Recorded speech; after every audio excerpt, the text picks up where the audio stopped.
বিয়ে হয়েছে 1 সপ্তাহ হয়নি, তার মধ্যে বউ পালিয়ে গিয়েছে তার ভালোবাসার মানুষের সাথে। একটা বাস্তব ঘটনা আজকে আপনাদের শেয়ার করব। তারই মাঝে আমি গিয়েছিলাম উঁচু নিচু ঘন জঙ্গল অতিক্রম করে হোম সার্ভিস দিতে ব্রাইডাল সাজের জন্য। হ্যালো, আসসালামু আলাইকুম এভরিওয়ান। কি অবস্থা সবার, কেমন আছেন আপনারা? আমার লং ভিডিও এত বেশি পছন্দ করেন, তো যার কারণে আমি এখন থেকে চেষ্টা করব লং ভিডিও আপলোড করার জন্য। ইদানিং আমার অনেক বেশি হোম সার্ভিস দেওয়া হচ্ছে, তো যার কারণে ভাবলাম যে না, একটু ব্লগ আকারে আপনাদের কাছে শেয়ার করি এবং আমার কাজগুলো একটু প্রেজেন্ট করা যায়। আপনারা যেহেতু আমার ভিডিওগুলো দেখেন এবং আপনাদের ভালো লাগে, আমাকে উৎসাহিত করেন, সেই জন্য আর কি এই চেষ্টা। তো আজকে সত্য ঘটনায় তুলে ধরবো। গত 1 সপ্তাহ হয় আমি একটা ব্রাইডকে সাজিয়েছিলাম, আর সেইখানে সেই মেয়েটা অনেক বেশি হ্যাপি ছিল। তার ভিতরে যে এরকম ছিল এটা আমি কখনোই বুঝতে পারিনি। একদম মনের মতো পুতুল বানিয়ে দিয়েছিলাম তাকে। সেই মেয়েটা বিয়ের এত সুন্দর আয়োজন করে তারপরে শ্বশুর বাড়িতে গিয়ে আর 1 সপ্তাহের মধ্যে যে অন্য লোকের সাথে চলে গেল, এই বিষয়টা আসলে আমি শুনে মানতেই পারছিলাম না। বর্তমানে সব মেয়েরাই কম বেশি রিলেশন করে থাকে। আমার কথা হচ্ছে, তোমার যদি সম্পর্ক থেকেই থাকে তবে তোমার ফ্যামিলিকে কেন জানালে না? তারা যদি জেনেই থাকে তবে তোমার উচিত ছিল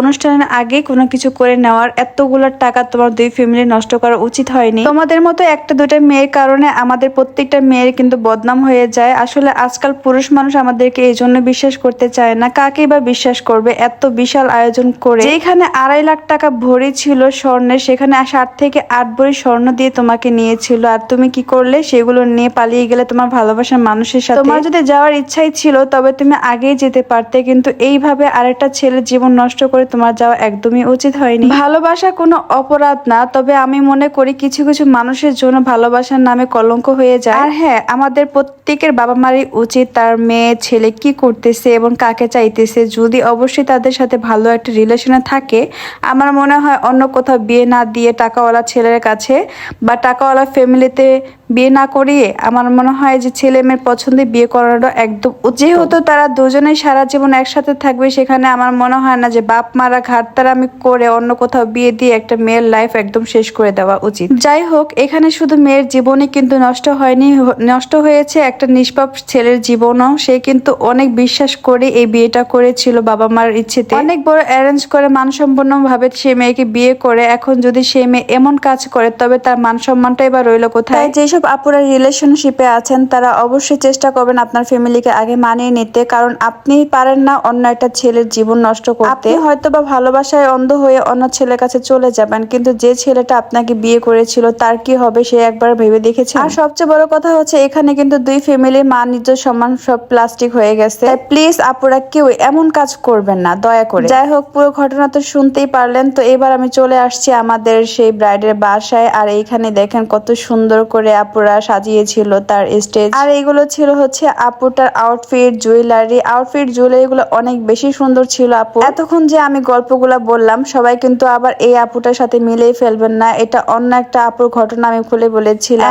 এই যে ছিল আপুর ফাইনাল লুক, দেখেন তো আপুকে কেমন লাগছে। মাশাআল্লাহ মাশাআল্লাহ, একদম পুতুলের মতো লাগছে, তাই না? ঘটনার মধ্যে বলতেই পারিনি যে আমি কোথায় হোম সার্ভিস দেওয়ার জন্য এসেছিলাম। এটা এসেছিলাম উচ্চাইলের ওই পাশে সোলাপুর নামে একটা গ্রামে। এই আপু কিন্তু আমাদের কাছ থেকে 2 দিনের জন্য সার্ভিস নিয়েছিল, আর হলুদের দিন কিন্তু আপু পার্লারে গিয়ে সেজেছিল। আর যেহেতু টিপ টিপ করে সারাদিন বৃষ্টি হতেই থাকে, আর আপুদের বাসার থেকে রাস্তাটা দেখতেই পারলেন কত বেশি খারাপ অবস্থা। যাতায়াতের প্রবলেমের কারণে কিন্তু আপু হোম সার্ভিস নিয়েছিল। তো যারা যারা আমাদের কাছ থেকে হোম সার্ভিস নিতে চান অবশ্যই 10 থেকে 15 দিন আগে বুকিং কনফার্ম করে নিবেন। রাস্তার বাজে অবস্থা দেখেই কিন্তু দেখেন আপুকে নিতে একদম পালকি নিয়ে চলে আসছে। আর হ্যাঁ, অনেক দিন পর আমি পালকি দেখলাম, আর ওই যে জামাইকে দেখা যাচ্ছে, এক পলক জামাইকেও দেখে নিলাম। আপুদের বিহেভিয়ার অনেক ভালো ছিল, তারা এত বেশি আমাকে রেসপেক্ট করেছে, অনেক বেশি আদর আপ্যায়নও করেছে। কিছু কিছু মানুষ হোম সার্ভিস দিলে মনে করে যে আমরা টাকা দিয়ে বিউটিশিয়ান কিনেছি, আমরা যেভাবে বলবো সেভাবে করবে। কিছু কিছু মানুষের ভালোবাসা দেখলে মনে হয় যে না, টাকার থেকে এই ভালোবাসাটাই মনে হয় বেশি আসল ছিল আমার কাছে। যাই হোক, ভালোবাসার কাছে টাকার তুলনা করলে সেখানে ভালোবাসা ছোট হয়ে যায়। এরপর সেখান থেকে বের হয়ে আমি কিন্তু যাওয়ার পথে দেখেছিলাম একটা ঘাট, আর সেই ঘাটের সামনে নেমে কিছুক্ষণ ছবি ভিডিও তুলে নিলাম। সেই দিনের ওয়েদারটা কিন্তু অনেক বেশি সুন্দর ছিল। আজকের মতো এখানেই বিদায় নিচ্ছি, আল্লাহ হাফেজ।